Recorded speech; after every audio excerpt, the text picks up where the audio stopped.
You're listening to TFM.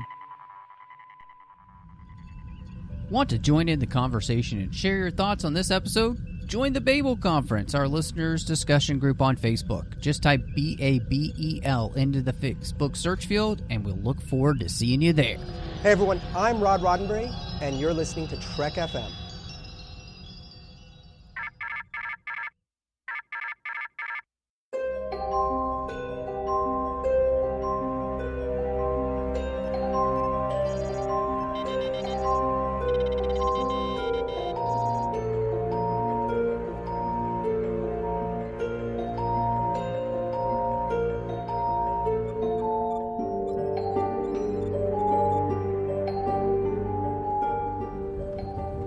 Are you taking all these books? I thought I'd take some light reading. Guess I got bored. Well, hello and welcome to TFM's local books and comic show for Star Trek, and I'm just one of the hosts here, Matthew Rushing, and I'm so excited to have with me Casey Pettitt. Honestly, we have just a jam-packed show for everybody. So much. It's like all the things came out at once, which as we're talking, I'm thinking, and I'm realizing there's one thing I didn't even put on the news that we need to talk about. And so, but before we get there, because we've got so much to talk about in the news, just a reminder, you can find us wherever you get your podcasts. And when you do that, if you're listening on any podcatcher or any podcast service of choice, please just subscribe so you get the show as soon as it drops. Of course, you can follow us on all the social medias like Instagram at Trek.fm. We're on Facebook at facebook.com/TrekFM. We're on Twitter at TrekFM. And of course, you can find the entire website at Trek.fm. See all the shows we're doing. We've got the listeners only discussion group on Facebook called the Babel Conference, where you can join listeners from all over the world and talk about all the different shows here on the network. And of course, if you would like to help out the network, and we could definitely use your help, go to patreon.com/TrekFM and see how you can be part of our team. We've got some great associate producers here actually on Literary Treks, one of them being Casey Pettitt. And of course, you've also got Greg Rosier. We really do appreciate all of the support that they've given us over the years to make sure the network can keep coming to you in all of the shows. And again, we're just kind of at that place where we're lower than we would need to be to even cover the costs for the network every month. And so go over to patreon.com/TrekFM and see how you can be part of the team. So, Casey, we were not necessarily joking, really, when we said we got to talk about all the things, because it feels like all of the news has dropped about new things that are coming out. And of course, it feels like we have 1,000 comics to talk about today. But some of the news is, one, we've got a new novel that is going to be coming out in May of 2023. It's probably the least best kept secret in the world. That Dayton Ward will have a brand new Star Trek novel that will be coming out, and it is for Star Trek Discovery called Somewhere to Belong. And he said that it's between the show's third and fourth seasons. So I know you're a big fan of Star Trek Discovery, and so how have you been enjoying the books as they've been coming out? Have they been like the Picard books in the sense that I feel like they've been really good? Yeah, I mean, I feel like the Discovery books have done a really good job of exploring all the characters, and from the early novels, including one by Dayton, they have explored all the different characters, including like Prime Lorca and Georgiou. And I'm really looking forward to this one. I just saw the news today as we're recording this, and I got very excited because it kind of spans a gap between the third and fourth seasons, like you said, and gives the characters some time to really contemplate their choices of following Michael into the future. And I think, you couldn't put something like that in much better hands than Dayton Ward. And I think this could be a really, really interesting character study for these characters that we've been watching. And so, yeah, May can't come soon enough. Yeah, that's great. And of course, we've got coming out, we know as well, the Strange New Worlds book by John Jackson Miller. So that's going to be fantastic. So we've got a nice lineup starting coming out next year, which is excellent because, it took so long for this year for us to get any new books. And of course, this week we'll be talking about Una McCormick's Second Self, which is very exciting. And so I'm glad to be able to dive into something new there. Well, we've got a brand new Star Trek Strange New Worlds comic series. It's going to be a 4-issue series, and it's going to be between the first season and the second season. So kind of like they've been doing with the Stargazer series that we're getting. Mm-hmm. It's going to be an Illyrian Enigma. That's what it's called. And it's exciting because, hey, Kirsten Beyer and Mike Johnson are going to be collaborators on this series. And we're going to be, of course, dealing with the fallout with Commander Una Chin Riley being arrested for the genetic modifications that she has as an Illyrian. So I could not be more excited about a comic announcement, honestly, because I loved Strange New Worlds. I didn't think I was going to. And the thought of this comic coming out just really excites me. Yeah, this is really fun that they do these comic series between each season to kind of just fill in some gaps, kind of like one that we'll talk about in just a little bit with the Stargazer comics, also written by Kirsten Beyer and Mike Johnson. And they do such a good job of telling just a succinct little story between the seasons. And I'm really interested in this one because we ended season 1 of Strange New Worlds on a cliffhanger with her being arrested. And usually in kind of these, the books and the comics, they kind of have to be careful not to tread on the ground that they're going to cover in the show. So it's really interesting that this comic sounds like it's going to pick up right where the show left off, which really makes me wonder what's going to happen at the beginning of season 2. Mm-hmm. I am right there with you. And it makes me wonder, are they going to do the thing where, like they did in Lower Decks, where they solve it in one episode, basically? And so they're kind of priming the pump for that. But it does maybe feel like there is some work that they could do with helping us understand this whole situation in a way that we couldn't necessarily on screen. It gives us an opportunity to understand this in a way we couldn't necessarily on screen because we can get some depth. And basically, I think maybe we could get some backstory is really what I feel like this kind of might be. So, to me, that's exciting when, you're using these type of things to fill in details that might just be too much to try and cram into an episode, or episodes. Who knows how many episodes they would do to resolve that story. Yeah, for sure. Like, I think, they've done it so well, and in between other ones, we had some questions at the end of our last recording for the first Stargazer comic, about where it was going. And in some ways that makes it fun just because, we can, it kind of keeps us guessing, but it also just gives us that little extra bit of knowledge when we go back into the season. And I hope they don't spend the entire season investigating this like in the show. I also hope they don't just like wrap it up in the, the cold open for the first episode and treat it like Shax. We don't talk about that. That was in the past. We're moving on. But I'm excited for this. It's always fun to see anything by Kirsten, really. And then her team ups with Mike Johnson are always really good. Yeah. No, I agree with you.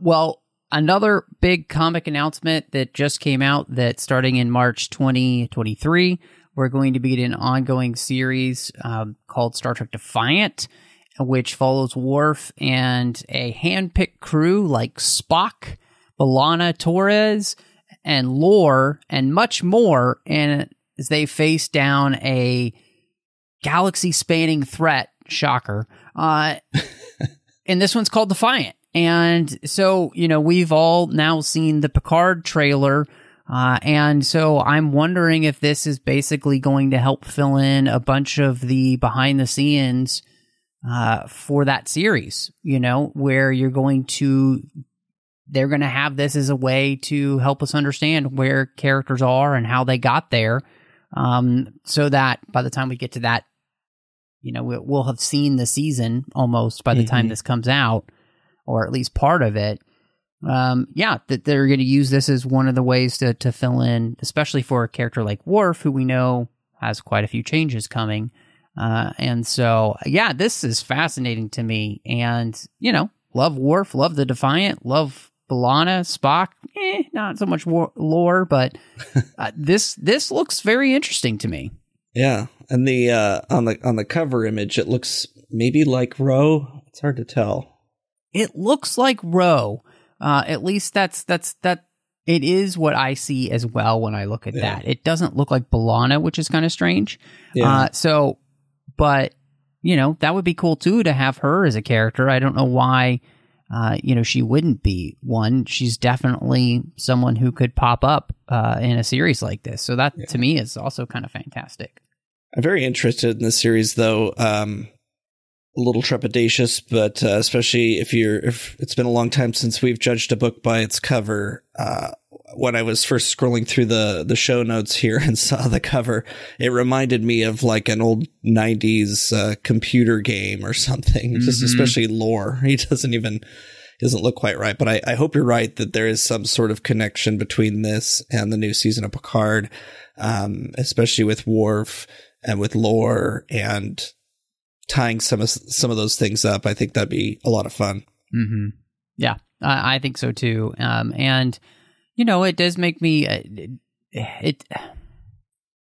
I think this really does set up the idea that there is a lot of story to be told, especially for characters that we saw in other series in the 24th century that we might not really ever see again. And so it does almost feel as though once Picard ends,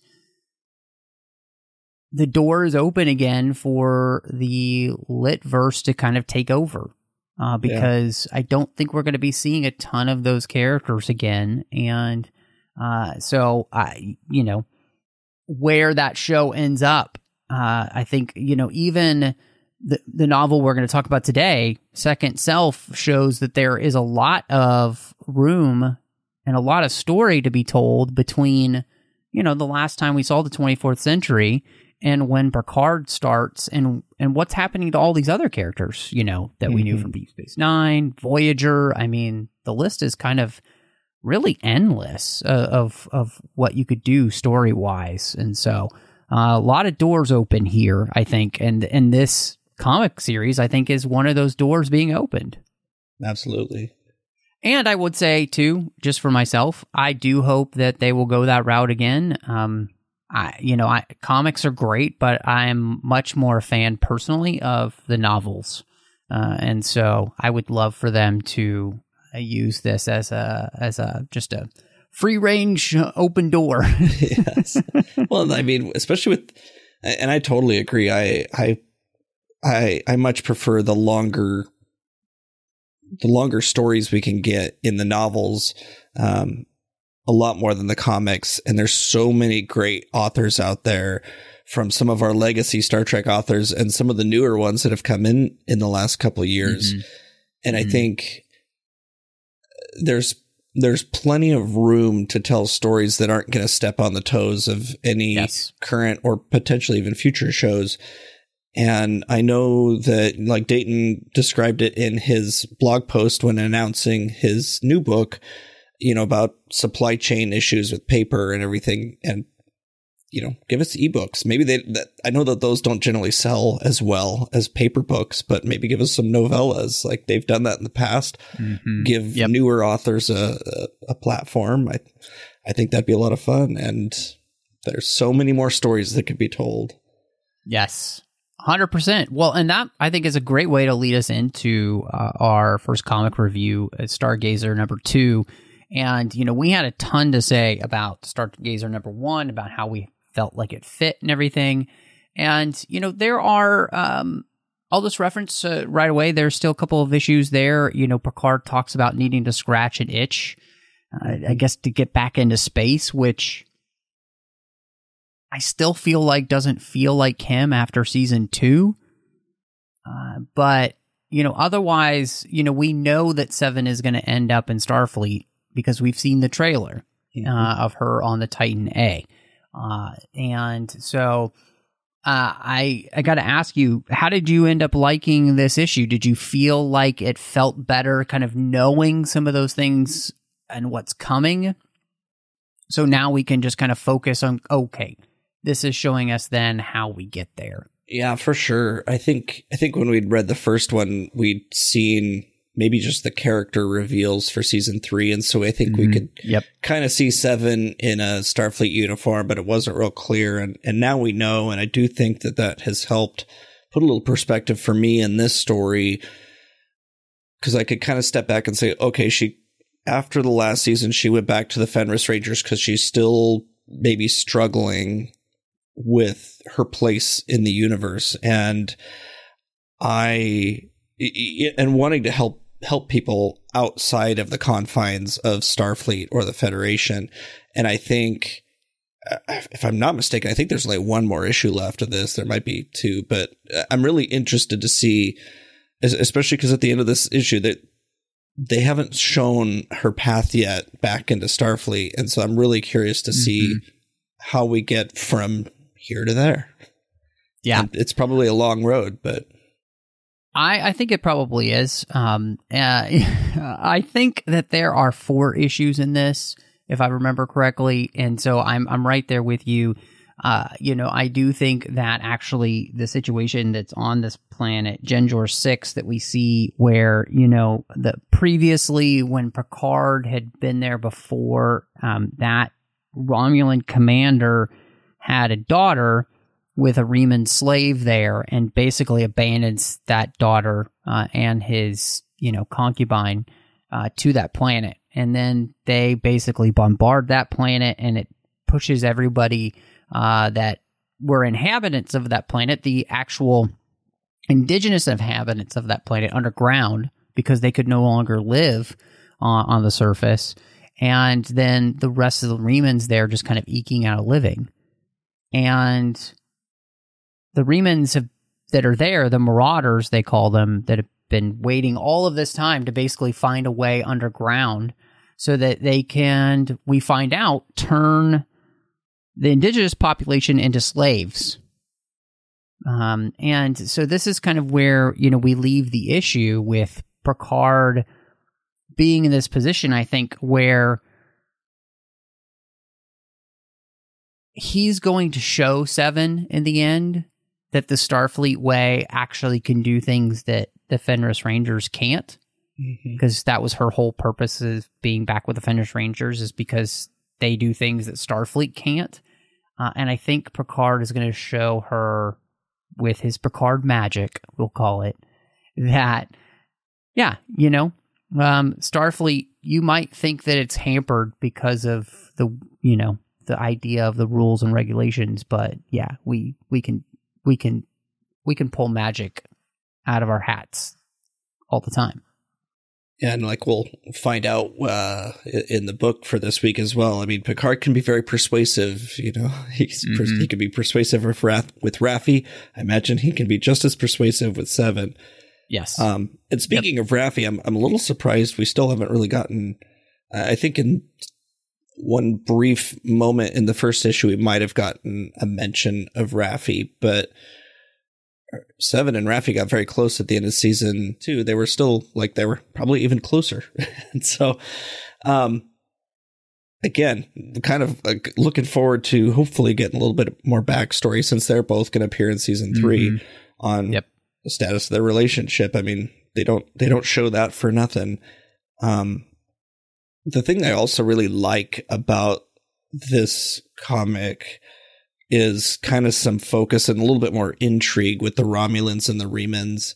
I think ever since Star Trek Nemesis, we've been getting a lot of Riemanns, but it kind of makes sense in this time period that we would be seeing them, since the Romulans are refugees. The Riemanns most assuredly are as well.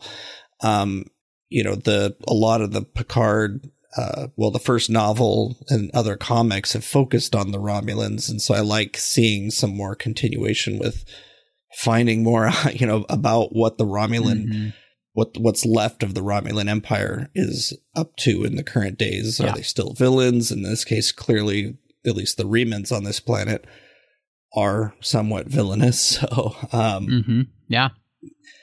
looking forward to that.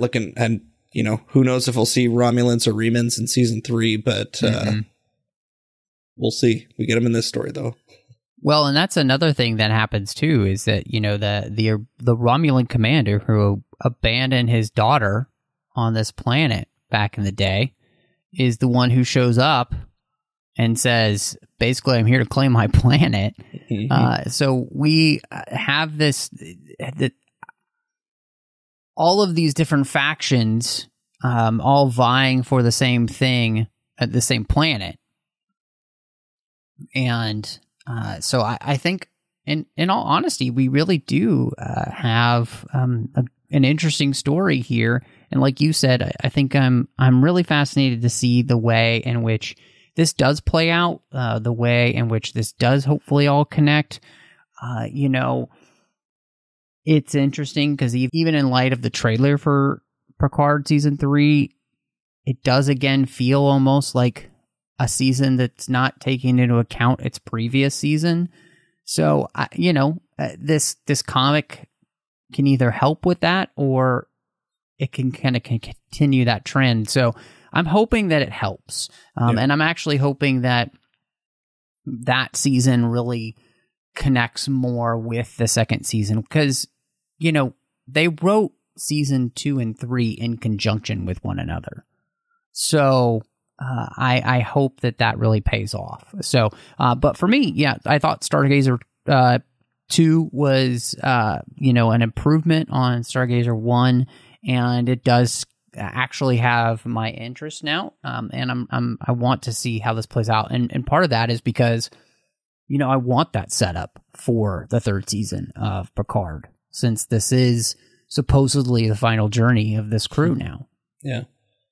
And really, I totally agree. This is much improved over the first one. And honestly, regardless of how this ultimately ends up tying to season 3, I'm excited to see where this particular story is going. It ends on quite the cliffhanger with the Romulan showing up and, this massive Romulan ship facing off against the Stargazer. So it's, I think, I hope the next one's just as exciting. Yeah. Well, we got the first issue of Lower Decks, #1. And what did you end up thinking of this? Because, to me, the best thing I can say about this comic is that it's legitimately Lower Decks. I mean, it just feels like, we talked about the idea of like Lower Decks books, I think with Dayton, when the last time he was on, and we joked about that. But I think comics is actually the perfect place for it. It feels so much more natural there. And seriously, this just feels like a Lower Decks episode to me, with all the insanity that happens. Yeah, I totally agree. It was, right down to I was going to say animation, but the artwork, it's like it's lifted straight out of an episode. And, the different stories that are going on in here are just crazy. There's little kind of footnotes at the bottom of a bunch of the pages that, and sometimes we're trying a little too hard to be funny, but other times we're just genuinely what you would expect from Lower Decks. And, I don't know why they wouldn't make this into an episode, except for the fact that it's now a comic. Right. Like, we get some Dixon Hill, we get some Sherlock Holmes, we get to see some different Enterprise crews. The typical Star Trek parody, I guess, and it's really great. Yeah. No, it's one of those things where this was a lot of fun to read. And I was actually, like you said, I was kind of surprised. I'm like, this isn't just an episode of Lower Decks. It feels as though we're almost wasting a good idea on a comic instead of just putting it on the show. But, I think that's real high praise, though, for the fact that we feel that way. And so I don't, it's one of those things where it is something to which I feel like we could go into all the details, but I feel like it's just more fun to tell people you should go and read it, because if you like Lower Decks, this is Lower Decks. That's exactly what you're getting. So no need for us to ruin that for you. Yeah. And it looked like it was a few pages longer than the typical comic, but it really didn't feel like it. It has a fast pace, just like the show. It kind of just got to the end and I was like, I'm ready for issue 2 now. Let's get to it. Exactly. Well, the next comic that we have to talk about is Mirror War Troi. And I think that of the one-shots that we've got, this is the best. I would agree with that. It ties in more with the rest of them than any of the other ones have. 100%. I mean, I think that's the thing that really stuck out to me, was that this tells the backstory of how Troi joined Picard in the first place, how they forged their partnership. And that then feeds into where we were with Riker being named the new Emperor and her being behind that. And so it was, to me, I was like, okay, why haven't all the one-shots felt like this, to which they really feel like they're building the immediate story that's happening? I was very surprised to find that it was the Troi issue that did the most for me in the storyline. Yeah. This was the first one of this whole batch that I read, just because I don't like to say this, but I kind of wanted to get it out of the way. Like, I wanted to read it and be like, all right, let's get on to some of the other ones. But I was pleasantly surprised by this for everything that you just said. Like, it's placed well in the timeline. You know where everything is within the Mirror universe, as far as the time jumps go. And it really did, I feel like, enhance my understanding of her character in these Mirror War issues. And, I wasn't really looking forward to it because, we had the Data one that had no bearing on, or it felt like it had no bearing on the other issues. The Cisco one, we had a Geordi, these different issues. Like, this was the one that I couldn't agree with you more. I wish all of them had been like this. And I think that would have just further enhanced the enjoyment and the actual storytelling happening in the main series. No, I 100% agree with you. And I just hope that this continues. I feel like we've gotten to this place where the Mirror War has started this trajectory of looking up. And I just, this has been a part of that. So I'm really excited to see that. And I just want that to continue. Yes. Well, last but not least, we have a very big comic. It was a celebration of Star Trek comics with Star Trek 400 as their 400th issue. And it leads us into something that we're going to see later on. This comic specifically, the last part of it will lead us into Star Trek 1, which is going to weave this massive, epic, unprecedented adventure story, as they call it, where they're basically pulling Star Trek The Avengers throughout the multiverse. And it's going to revolve around Benjamin Sisko, who's back from the wormhole, and his godhood is failing with every minute because there's somebody out to kill the gods, which very interesting Star Trek story in the first place. And so he gathers this ragtag group and they go out on the USS Theseus to stop this from happening. But this issue of Star Trek 400 had a bunch of different stories in it. And so what did you end up thinking of this comic? And were there any of the stories that really stood out to you that you really liked? And were there any that just kind of you were like, okay? Yeah, I mean, I definitely feel like it was a mixed bag. I would say more positive than negative overall. I'd say my two favorites were probably the very first one, which is called Captain's Log, and it's at first, as I started to read it, it felt kind of lazy because they were taking a bunch of scenes from throughout Star Trek, the original series and the movies, and the whole thing. I mean, it's called Captain's Log, and it was formatted as such.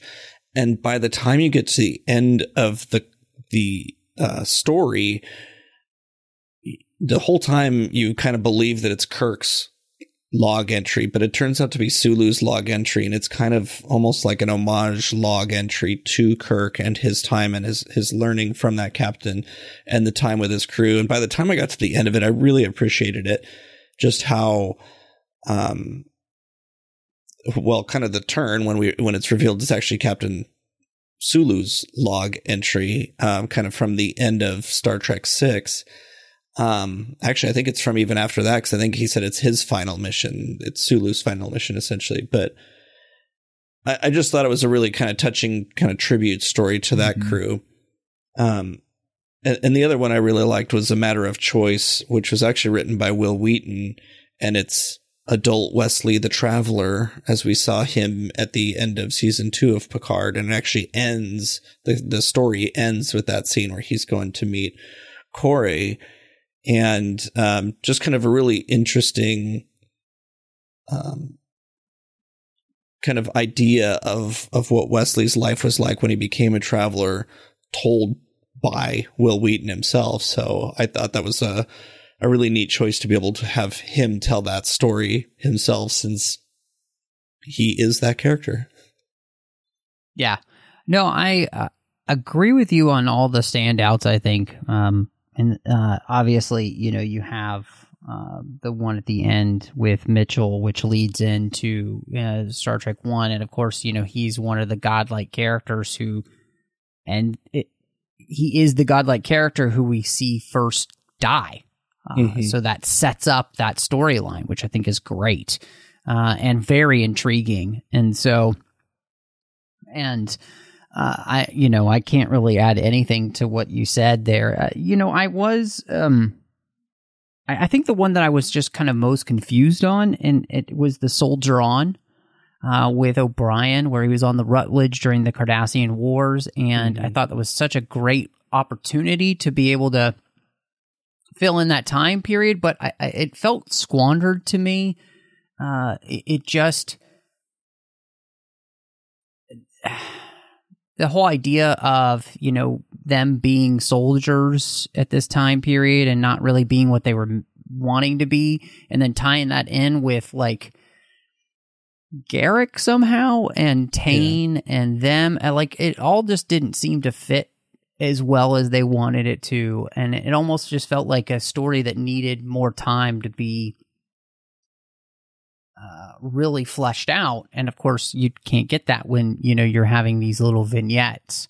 And so that was the one where I felt like it had a lot of potential, but it just didn't live up to the potential that it had. Yeah, I totally agree. I think that's a story I'd like to read in a novel, actually, or even a novella, just something that has more time. The artwork for that one too was interesting. I've always struggled because I've never been a huge comic reader, and I remember reading some of the older Deep Space Nine ones, like I think it was called N Vector, that had a really interesting art style that you could tell who the characters were, but it was very I want to say abstract or something. And at any rate, the artwork from this one was just a lot different from the art that we've been used to. And I think that's good in some ways, to give different styles their time, but mixed with the story that was just a little bit lacking or kind of left me wanting more. I felt like as a package, it didn't work for me as well as some of the other ones. Yeah, no, I 100% agree with you. But I mean, it's interesting, anytime you do a comic like this, I think it's really a hard thing to do because you don't really, you even have less time. Even though the comic has so many pages, you just have less time to be able to tell any really substantial stories, and some work better than others. And, I think I'm just now excited to see kind of where this goes with this multiverse crossing story that we're going to get with Star Trek 1. And, I think what's crazy is that we had so much to talk about here in the news, but that doesn't mean this episode is done. We are going to be heading into Second Self by Una McCormick, and we wanted to be able to have Una on, but the way Casey and I's schedules are and Una's schedule is at the moment, we were just not able to make that work, and we figured we didn't want to make people wait for us to cover the book. And so Casey, I don't know. Maybe we should just go discover our second selves? Let's do it. Well, Casey, it is always exciting to have a new novel to be able to talk about. And, of course, this week, as we mentioned, we're diving into Una McCormick's Second Self, which is another Picard novel. And this one takes place between seasons 1 and 2. So give us a little bit more background specifically on the fact that, of course, in the beginning of that season, we find out that Picard has become, Chancellor of Starfleet Academy. Elnor has been in the Academy, and Rafi is actually teaching at the Academy as well as a professor. And so a lot has happened there. And so this book kind of gives us the opportunity to dive into a little bit of that. But one of the most interesting things that I found just about the structure of the book was that there is this chiastic structure. And if people aren't familiar with that, it's a structure in which you have A, B, C, B, A. So you have these sections, and they all kind of work in, and then they work back out. And so I was really interested to see just how you thought that structure ended up working for the book, and if you felt like it did help tell the story that Una was going for. Yeah, I would say I appreciated it more by the end of the book than when I was getting started. Because once you get into that second section, because the first section is right after the end of season 1 of Picard. Yeah. The second section is right after, or kind of at the end of the Dominion War. And then the middle section is, I've just lost. I can't remember if it's during the occupation or just kind of towards the end of that. Yeah, it's during the occupation. Mm-hmm.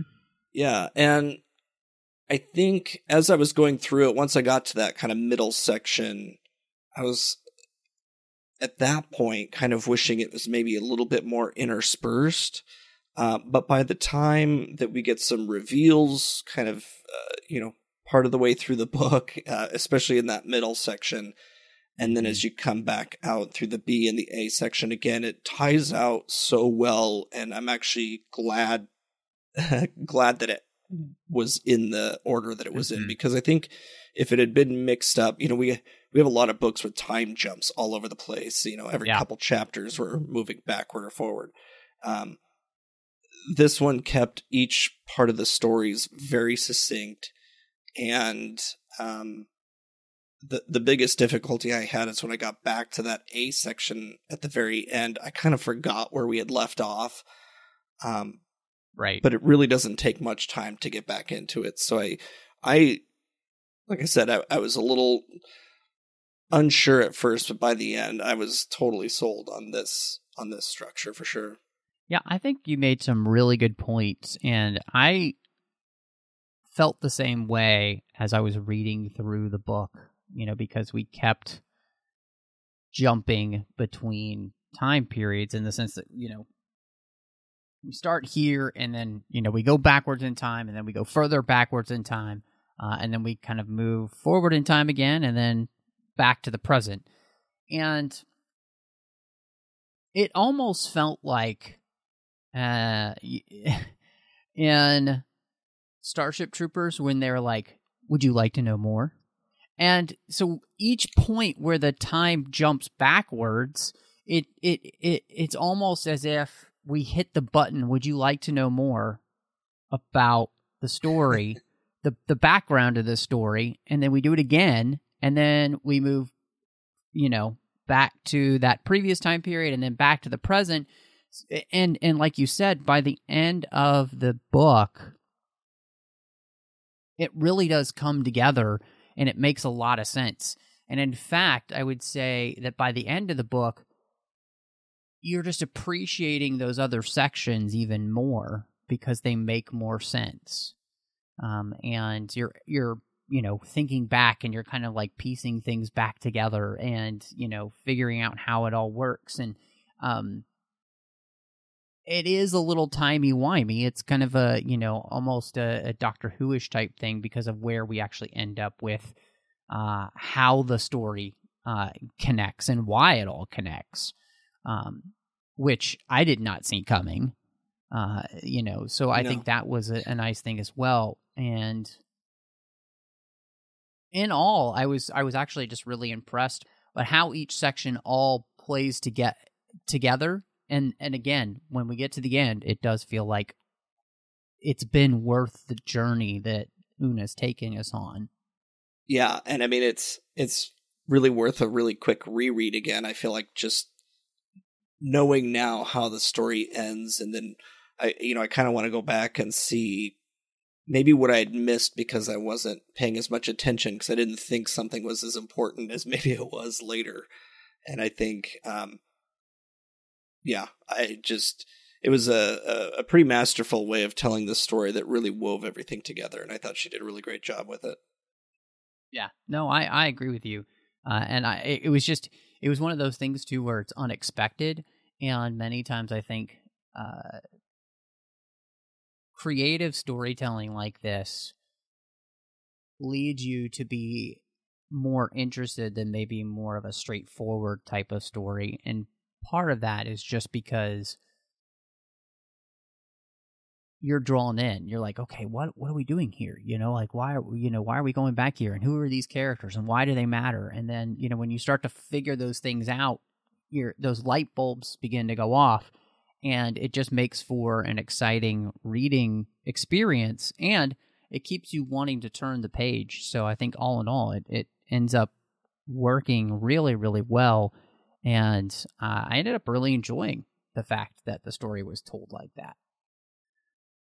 Which, one of the big things that this story, and I felt like it really did, was that, every character is living with the past, and they're having to examine their past. Picard quotes the famous line, an unexamined life isn't worth living, and that examination allows them to either see their life in a new light or in the harsh light of reality, and both are needed, right? Sometimes both at the same time. And I really, really liked this because, one of the things that Picard, I think, especially when we get to the second season, it's all about exploring these characters and who they are and why they are the way they are. And so this idea of allowing specifically a character like Rafi to have this experience of having to go back and explore a part of her life that she would rather not, and then see how, because of time, she can see that in a new light, was really, really interesting. Yeah, Raffi was one of the characters that I think was a good one to see in this book. We've had other books, with Picard and Raffi, but Picard was more that main character of that first Picard novel. And then, we've had the Titan, we've had Rios. I think, it's about time for Raffi's time to shine, and learning more about her past that we can't really get from the show has been really good. And I think this was a really good way of doing it. and then connecting her past with, I mean, even bringing in the Cardassians and the Bajorans and the Romulans and kind of this horrible thing from her past, or what, you know, the things that she witnessed on this planet. You know, I think it just added a lot of depth to her character that I just didn't think we've had a chance to really explore on the series, because, you know, the show's focused on Picard, but there's still so many other characters, and she's going to be in season 3 coming up, but we're probably not going to get as much time with her given that the rest of the Next Generation cast is back. So I think being able to learn about her past while she's kind of reflecting on her past as she thinks about her future, I think was just a really nice way to do it, rather than just telling some story that happened in her past. Really just allowing her character to grow from these stories, really the present and the past. Mm-hmm. Yeah, I mean, part of this is that, you know, a lot of us, I think, in life have had things that have happened to us in the past, or that we've been responsible for, or, you know, choices that we've made, or situations we've been in. And, you know, there is a thing to which, as we look and we examine what happened, there is kind of almost this like harsh reality that needs to be, this light of harsh reality that needs to be shown on those situations, so that we can actually see them for what they are. But then as we view them through the lens of where we are at the moment, we see how our past makes us who we are now. You know, that it can inform us to make better choices in the future, that it can, you know, even those really awful things that we went through, as we look through the lens of now to then, can actually be seen as like, it was a terrible thing that I went through, but I'm actually glad I went through it because it brought out this, you know? It led to this metamorphosis in me. And if that had never happened, I wouldn't, you know, be this person. And, you know, I think that's a really important thing. And it's obviously, you know, it's not just Rafi who's dealing with this, you know, and to a lesser extent, Elnor is dealing with this, and Picard himself is even dealing with this kind of in the book. He talks about this idea of, like, you know, wrestling with these ideas himself, you know, now that he's getting much older, and realizing, you know, there's a lot less years, even with this new body, there's still a lot less years in front of him than there are behind him. And which I think is a great place, and it creates a great catapult for all of these characters, you know, to go into the second season and really deal with this, you know, like on a large scale level, because, you know, as we know from season 2, Rafi and Picard are kind of really put through the ringer, as in who they are, what's happened to them in the past, things they're responsible for, things they're not responsible for, and coming out the other side as different people, which, you know, is one of the best parts of storytelling. And I think this book really actually helps accentuate that, which is great. And even to the most minor extent, we get some of this with Laris as well, because we find out at the beginning of the book, and then at the very end of the book, that she's, I mean, we knew that she's had horrible experiences in her life. We saw in the Picard Countdown comic how he kind of rescued her and Shaban, you know, their former Tal Shiar. Like, we know that they've got some things in their past. And at the beginning of this book, they address that Shaban has just recently passed away. And we don't really go into that, but as the story's, you know, unfolding at the very opening of the book, Laris is not only dealing with the loss of Shaban, but the kind of catalyst of this person they're chasing, we'll say for now, you know, is kind of coming back to haunt her. And even by the end of the book, she doesn't have the closure that she wants from it. You know, she's in a really tough place in her life, and I kind of almost want to explore her character a little bit more, but she's such a minor character that we can only go so far, but I just love that she was wrapped up into this as well, that every character I feel like that we've seen in this book had something in their past that they were examining and trying to figure out how it fits with now and where I'm going in the future. And I thought just seeing that theme run through the entire book was really great. And it really kind of, the title of the book is Second Self. And I mean, that theme itself really ran through the book as far as we see these people in the past, we see them now. They're different people, but the current one is just informed by their experiences that they're once again kind of looking back into as they consider their future. Yeah, I love that you brought up Laris, because we learn in the end that she was actually the catalyst for this entire story in many ways.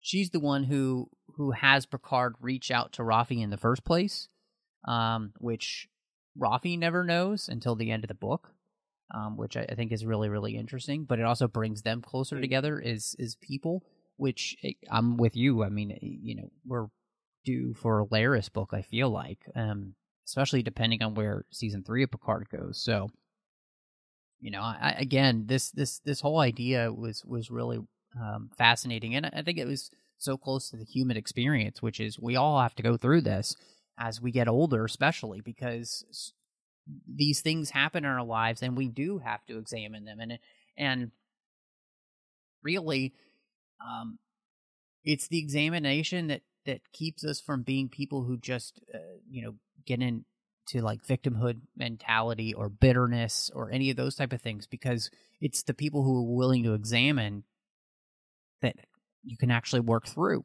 these things. And so I really like that.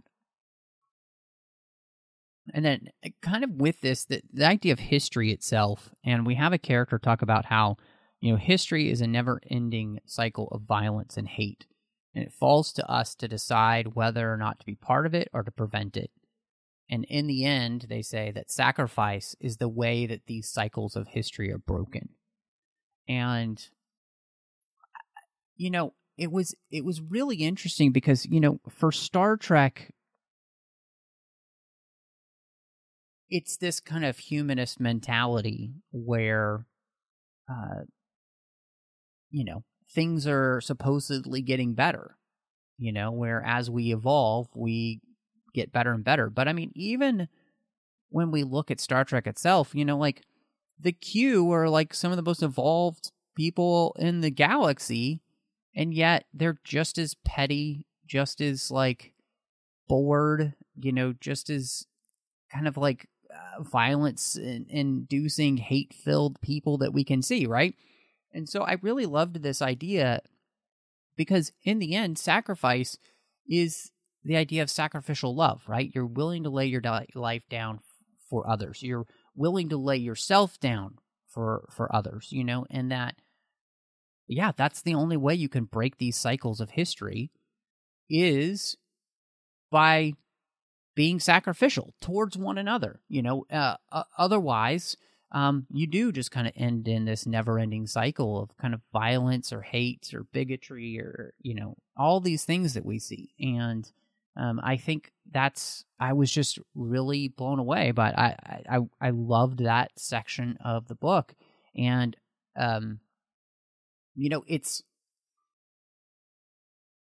it's something that's played out here because we actually see Raffi being the character, even being willing to do this, right? She's the Starfleet officer who's in this position where, is it the wisest move for her to continue to try and save these Cardassians who may or may not even really deserve it? No, but is it the right thing to do? Is it the more sacrificial thing to do? Yes. So I loved how that was really reinforced by the story of this book, and I just thought it was really well done. So I totally agree with that. I mean, we even got to see that play out, and Raffi got to see that play out with Avarak, who was the Vulcan. Yes. He was an ensign in Starfleet that was with her on this planet Ordiv when she went there the first time, and he literally sacrificed himself to save one of the Cardassians from the Romulans, as the Romulans were kind of essentially trying to take over this planet. And it was, I don't know, it was actually kind of a hard scene to read, just because that, I mean, the split second, like, you know, you got to think he's a Vulcan, so he's thinking logically, like, we can't let this Cardassian die, we can't let the violence continue, but at the same time, it kind of happens so fast that, which, you know, these types of sacrifices usually do, or at least that's what it feels like in the moment. And for Raffi to get to literally witness that sacrifice happening, and that it's somebody that she cares about, I think that's something that she ended up carrying with her into the future. I mean, she kind of contemplates him as she's going back to this planet, but you know, I think watching that happen had really put things into perspective for her as well, and maybe even, I think, helping her realize that she, you know, could probably do that too. The fact that she's going and she's kind of putting her life on the line, you know, to search for this renegade and to help try to maybe save some Romulans, you know, as they're looking for a place to live now that their star is gone. I completely agree with you that part of the story was really, really good. And, you know, I think it's something, again, just really well built on her character. Yeah, you know, it is really interesting because, you know, just Raffi as a character is a little bit fascinating to me, in the sense that, you know, I think of all the characters in Picard, I guess, other than Dr. Girardi, you know, she's the one who just feels the most modern, you know, just the way she acts, the way she talks, and all those type of things. And I think, you know, at the same time, she's the type of character who is closer to us in a lot of the struggles that she has. And so to tell the story through her with, you know, this idea of sacrifice and, you know, how to change these historical cycles was really beautiful. And part of that, you know, and something just about, obviously, most new Trek, other than Strange New Worlds, is very gritty. And I think this story itself just has a grittiness to it. And in many ways, especially with the flashbacks and everything, it reminded me of like Apocalypse Now in some places. The tone fit very well with the fact that we had a lot of Deep Space Nine references, you know, so this kind of reminded me of the Siege of AR 558. You know, some of this also reminded me of the new Andor series that we've gotten in Star Wars, where, you know, just really grounded, gritty, real, and yet at the same time, like Deep Space Nine, it's not just grittiness for grittiness sake. I really felt like the storytelling was on purpose because, again, this fit so well within the tone of what we got with the occupation from Bajor, with the Dominion War, the repercussions of that on the people that are going through it. Both of those places, since that's where we are in those historical sections, I just, it really, really works. And I think Una, obviously with so much experience writing Deep Space Nine stories, can really pick that up and make it feel like it fits within the world of Star Trek.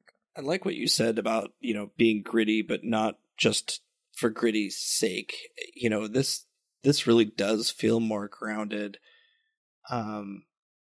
You know, there were parts of Picard, like especially the first season of Picard, that sometimes felt gritty for grittiness sake, but I feel like, yeah, I totally agree. Like, Una was like the perfect person to write this novel that needed to be grounded, that needed to look at kind of some of the dark side of humanity, of, you know, and using the broad term humanity for like the Cardassians and Romulans and Bajorans and everything that's happened.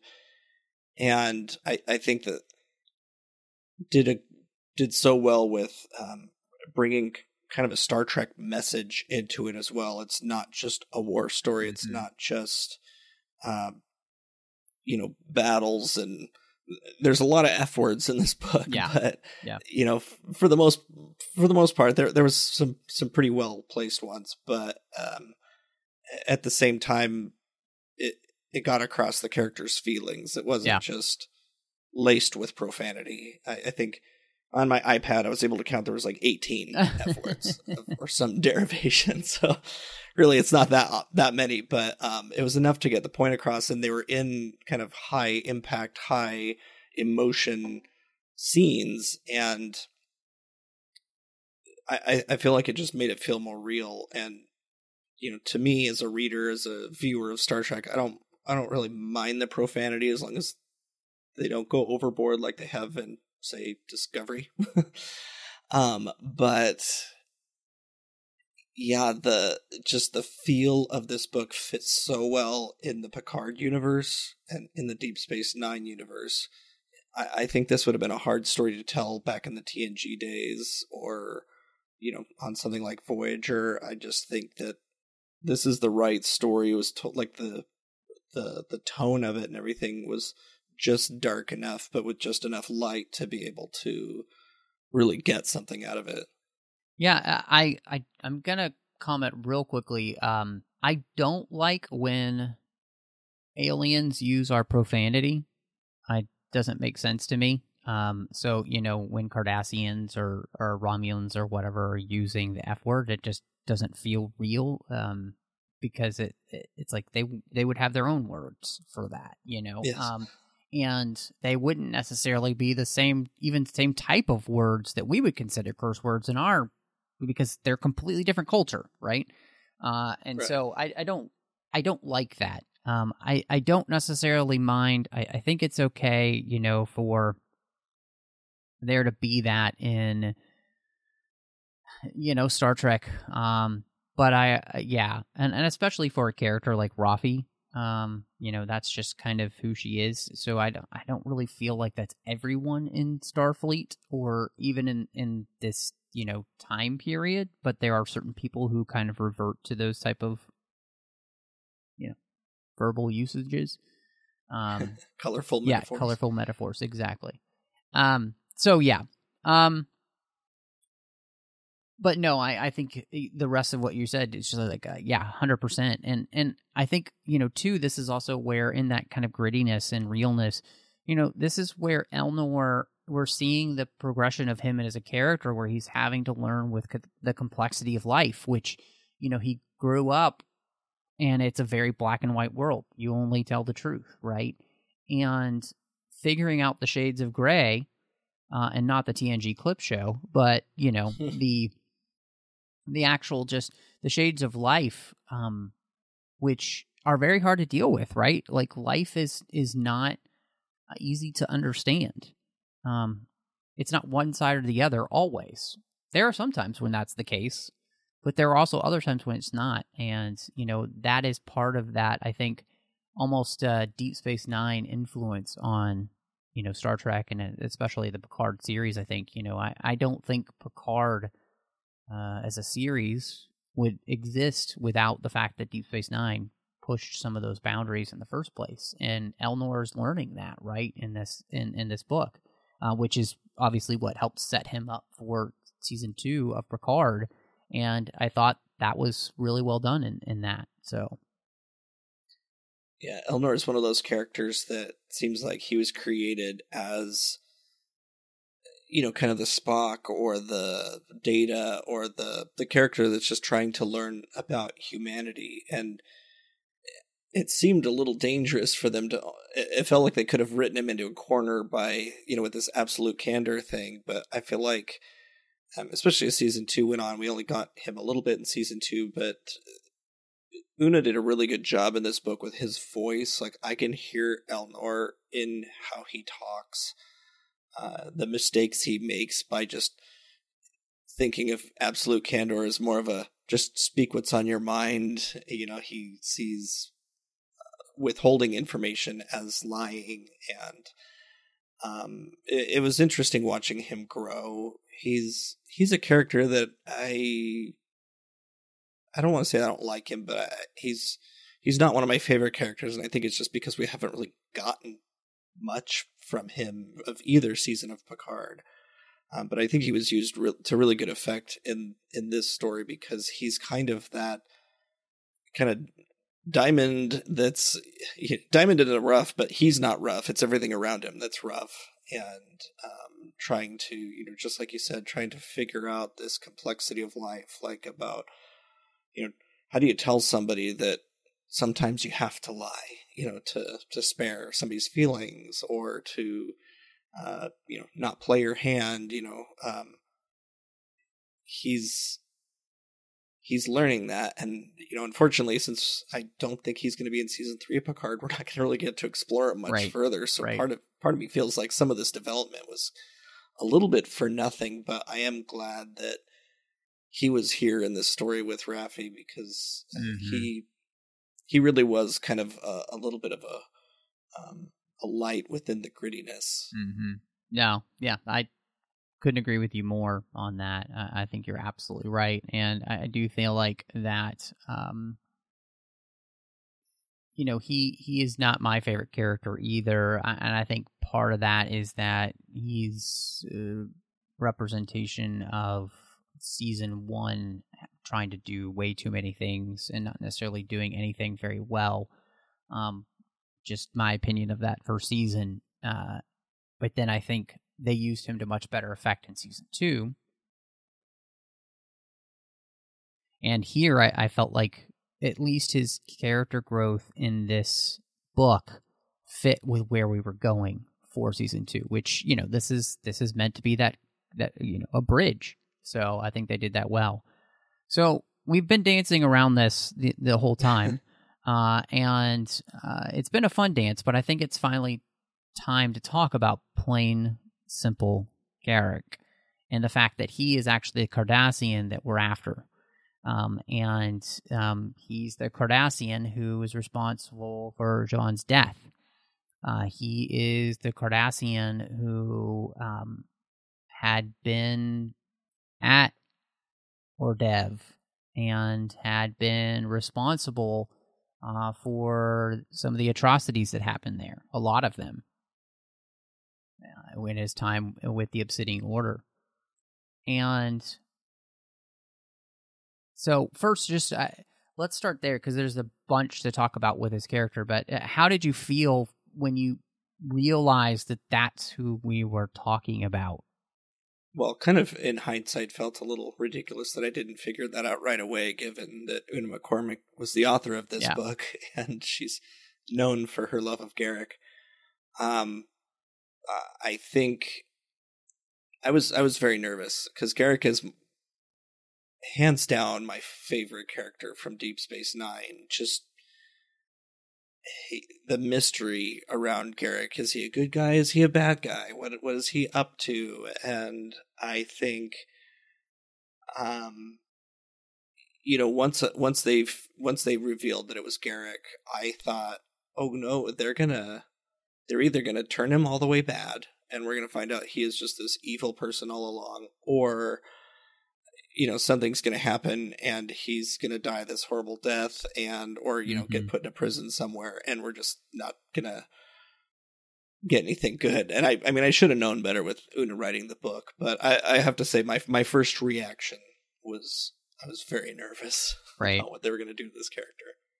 No, I mean, I felt the same way. I actually texted you, and I think we were both feeling the exact same way. And yet, knowing Una, I mean, I trusted the fact that she wasn't going to do anything with the character that I probably wouldn't like, because, you know, it's kind of like Dave Filoni and Ahsoka. I don't know if anybody loves Garak more than Una, other than maybe Andy Robinson.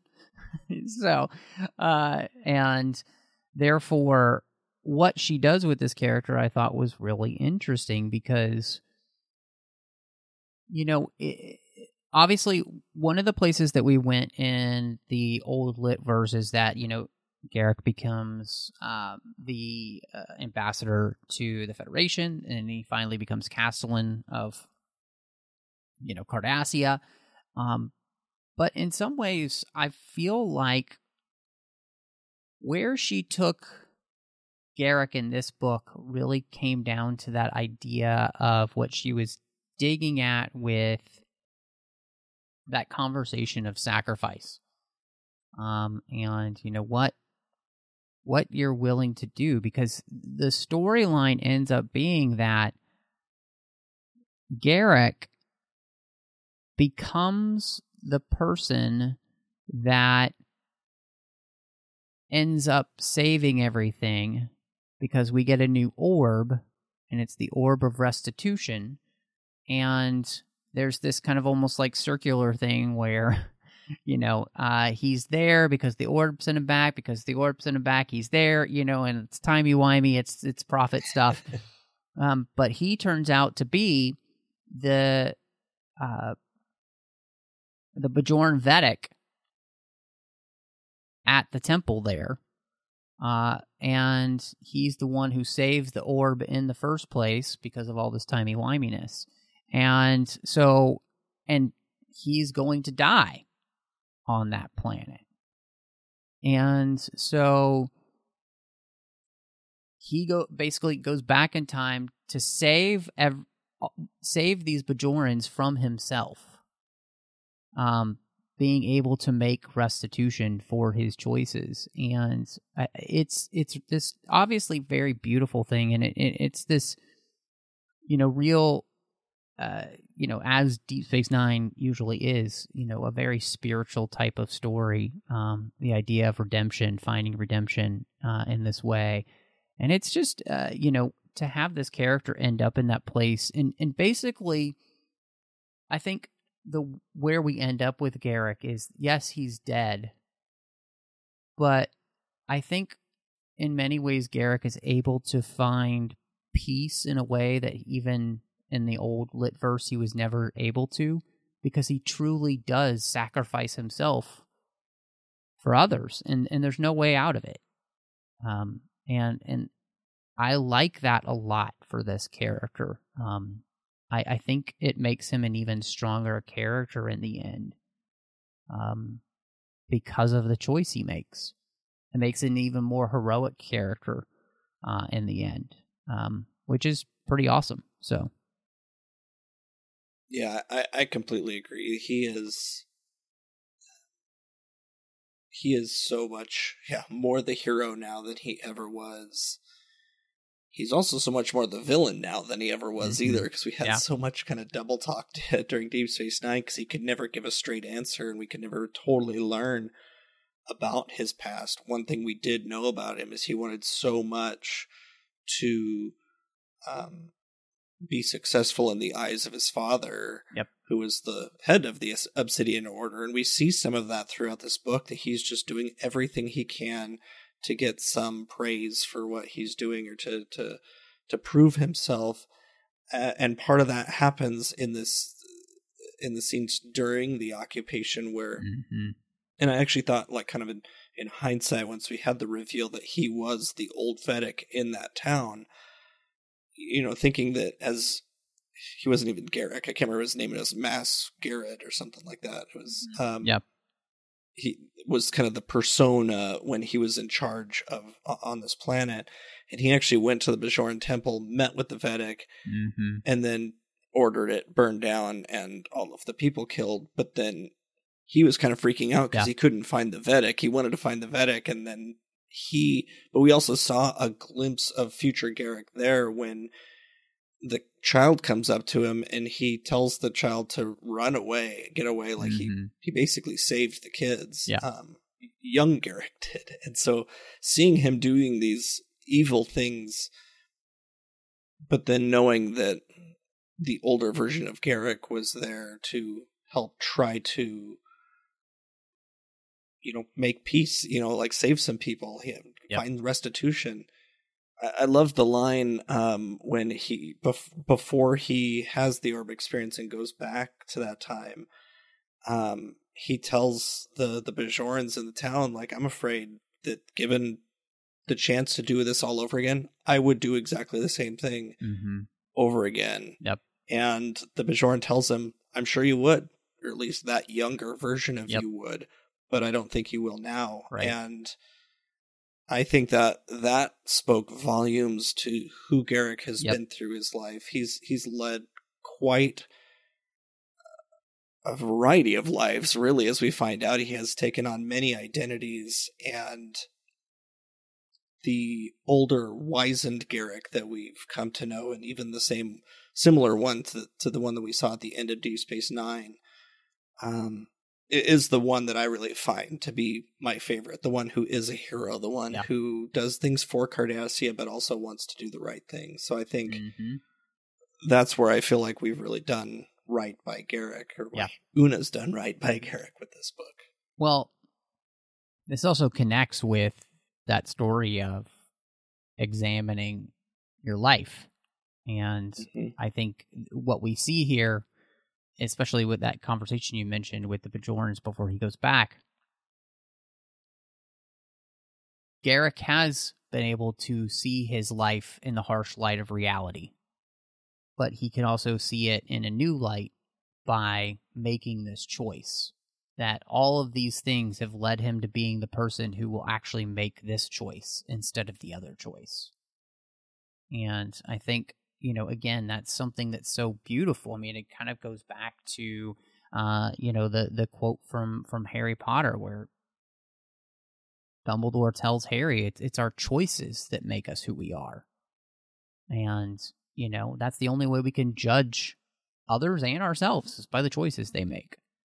And so Garak, we can judge him a hero in the end because, we see his life progressing to this place where he continually starts to make choices that are more sacrificial and less selfish, which is, a big part of storytelling, especially like in the Star Wars universe. Obviously, that's the big question of being selfish or selfless.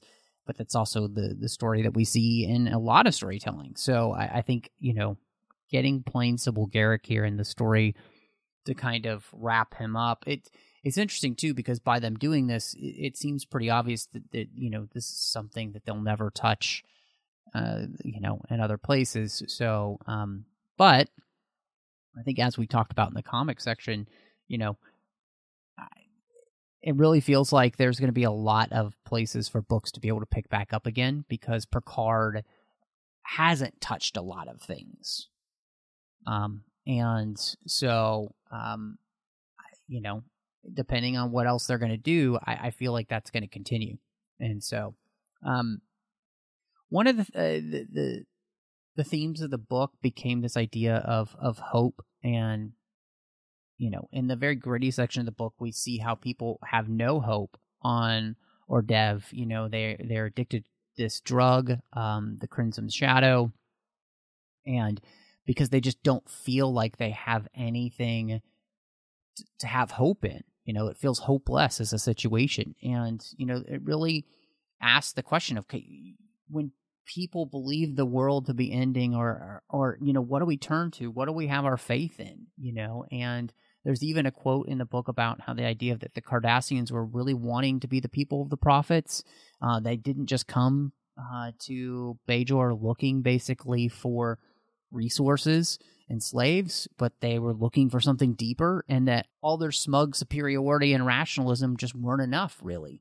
But they could never get over that, and it just really left me pondering that idea that all of us in life are looking for some kind of hope, and we're all having to place it in something. And really the question becomes in the end then, okay, is what we're putting our hope in strong enough to actually hold us in the times when everything falls apart? And that's a really interesting question that this book asks. And, I think it seems to me to kind of be pushing more towards the idea that, it's really those who have a more spiritual hope that are in a better place than those that are not, and because of the, obviously we've seen that with Bajorans through Deep Space Nine, but we also, I think, see that here is they're the only one really poised to be able to handle the absolute trials and storms of life in a way that nobody else is really able to. I mean, the Starfleet officers that are on or Dev are not equipped really to handle the terrible situation that they're in, and neither the Cardassians or the Romulans really. And just really, really interesting, to see that as kind of being more the answer, I feel like. Yeah, absolutely. It's interesting. I mean, ultimately, I feel like in this story, the Bajorans still kind of come out on top, like you said. Like they've kind of always been that in Star Trek, as the spiritual people, the ones that have this hope. They just put their faith in the prophets. It was really interesting to think of the Cardassians that way, of being so smug and feeling superior to everyone else just because they saw something they wanted. They saw that the Bajorans were so far more advanced than them that they made it to Ordev so many hundreds of years before the Cardassians even had space flight. And even during the occupation, the Cardassians are running the place, but then the Romulans show up and want to take over. Where at the end of the book, the Cardassians need a place to be, and the Romulans won't let them have it. It's like kind of the tables kind of turned, and the only ones who really kept trying to look to the future and see the light, as it were, are the Bajorans, and they even welcome Garak. I mean, he's in a Bajoran guise, but I mean, they ultimately know that he's the one who has to go back into the past and become this Vedic to lead them. Right. But the fact that they did that, knowing that he's a Cardassian, knowing that he's the Cardassian, that essentially stranded them there, murdered their families, burned their temple, that they would accept him with open arms and put their faith in him to go back in time when they... and they even acknowledged, like, he never really talked about the prophets, but he gave us leadership and guidance. We just understood that he was talking about the prophets, even though he never explicitly did it. And just that, like, the brightness, of, the brightness in the eyes of the Bajoran people to have that faith in somebody, in their gods, and again, I use the broad term humanity, just as living beings, that we're here to take care of each other. I don't think that's something that the Romulans or the Cardassians really learned, but I think the group that witnessed this orb experience at the end of the book, having the Romulan Tal Shiar agent, having a Cardassian, I don't think there was any other Cardassians there, but like having, Starfleet there, like there was just... It was kind of one of those things, like he was like, Garak became that beacon of hope, I feel like, for people that were, there was the one Bajoran that had been chasing Garak all his life and just had to watch him walk away into the past, and ultimately felt like, what, maybe this is justice, maybe I am fulfilled by my life's work, that this was the best outcome here. And I just feel like the Bajorans have never really been my favorite of the alien species on Star Trek, but this book really, I think, elevated them in my eyes as what, almost in some ways, what Starfleet and the Federation aspires to be. Yes. That beacon of hope, but sometimes fails at, and get called out by the Cardassians and the Romulans as hypocrites for it. Yep. No, I 100% agree with you. And I mean, for me too, I just, Bajorans have always been actually one of my favorite races in Star Trek, mainly because of the way, their spirituality is portrayed. But no, I'm right there with you. I think it's such a beautiful story, I think, and especially where we end up with a character like Garak, and, where we find hope. It's a great question. And one last question I do have to ask you, because both the Romulans and the Cardassians call Starfleet hypocrites. And so do you think that they call Starfleet hypocrites because of all the Starfleet talk of non-interference, and then Starfleet just interferes all the time? It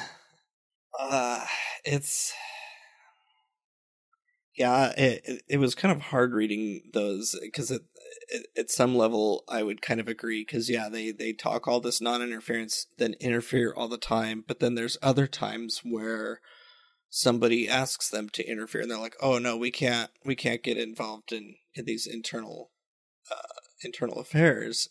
And it's kind of that whole question of the prime directive of, is it a rule? Is it a principle? Is it bendable? And it's, I don't think that the Romulans or the Cardassians are wrong necessarily, but I think that they have both called Starfleet hypocrites for probably different reasons. And maybe the Klingons would call Starfleet hypocrites for another completely different reason. And at the end of the day, I feel like everybody's a hypocrite in some way or another. We all try not to be, but, I like to believe that we're all trying to do what we feel is right. And maybe that doesn't always align with everything that we say. Because, it's hard to call the Romulans or the Cardassians hypocrites, because unfortunately they've both been, in some ways, kind of monocultures, as far as viewers of Star Trek is concerned, which I guess Starfleet and the Federation kind of seems like a monoculture sometimes too. But I don't know. It was hard to read that, because like I said, in some ways I agree. In other ways I'm like, it's not that black and white. Yeah, no, I mean, I think that's one of those things where when you're on the outside looking in, and you're just making snap judgments too, that's kind of what you would get. But I mean, I think one of the things that Star Trek has always been about was that, we're doing the right thing,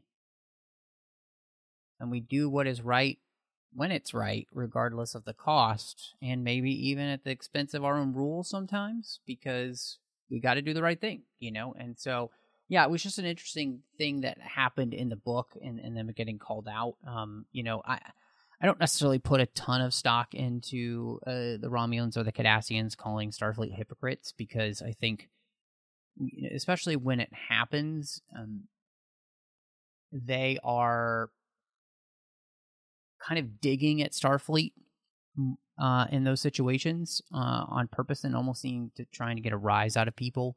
And so, I think it's, in the end, every race, every species, every person is going to be a hypocrite in their life at one time or the other, because we're all imperfect beings, and we're never going to live up to our best versions of ourselves. And that's just the way it is, so there's nothing we can do about it. And so, yeah, absolutely. Well, I'm really interested, Casey, as we talk to this book, I don't think we've had anything bad to say about it. So where are you ratings-wise with Second Self? I wanted to give this one 5 stars, but I settled more on 4.5. It looks like, it's a 4 on Goodreads. I mean, I don't have a lot of bad to say about it. I think if I were to go back and read it again, I could see giving it a 5, just seeing kind of with eyes open, how the story actually unfolded. There was there was a lot of characters in this book, and we didn't talk about most of them, and some of that kind of, I feel like, maybe got in the way of the story sometimes, especially once I was trying to figure out who was Garak and who was not Garak. But yeah, overall, no, I think it's a pretty good 4.5 for me. Where'd you land? Mm-hmm.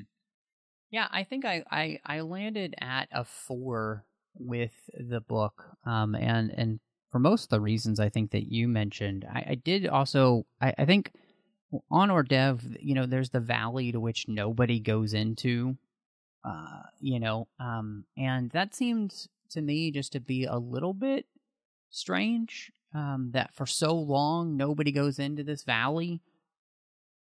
Just, they don't even, that seemed like it just... Nobody even really tries. Yeah, it just seemed a little bit weak as a story plot point. But otherwise, I thought this was a good book, and I think it's really well written. Of course, it's Una. She does a great job. Crimson Shadow from the fall series is actually one of the best Star Trek books I've ever read, but it was also just an incredible book in and of itself. And Una's just really good about doing that, and so, and what's interesting is that I've continued this trend where I find in a lot of ways the books that we're getting for the Picard series are sometimes more interesting than the seasons that we've gotten. And so, in all honesty, what this makes me wish is that season 3 really lands the Starship with that series, and really brings it home. And so, yeah, I hope that to be the case. Well, it's always good to get a new Star Trek book. I feel like it's been ages since we've gotten one, and unfortunately it's going to be a few more months before we have another one, which I think is Strange New Worlds. But yeah, it's I just wish now that we got more. I want more Picard books, more characters. Yeah, let's see. The next one is the new David Mack book, I think. Yeah. Harm's Way. Harm's Way, I think, is what it's called. So that's right. Which I'm very excited about. But then, yes, after that is the Strange New Worlds book. But coming up for us next, we're going to be talking about a Deep Space Nine book, Warped, the first Deep Space Nine hardcover novel, one of the few that there were. Yeah. So we're going to be excited to dive into that. But Casey, before we get out of here, where can everybody find you if they want to catch up with you?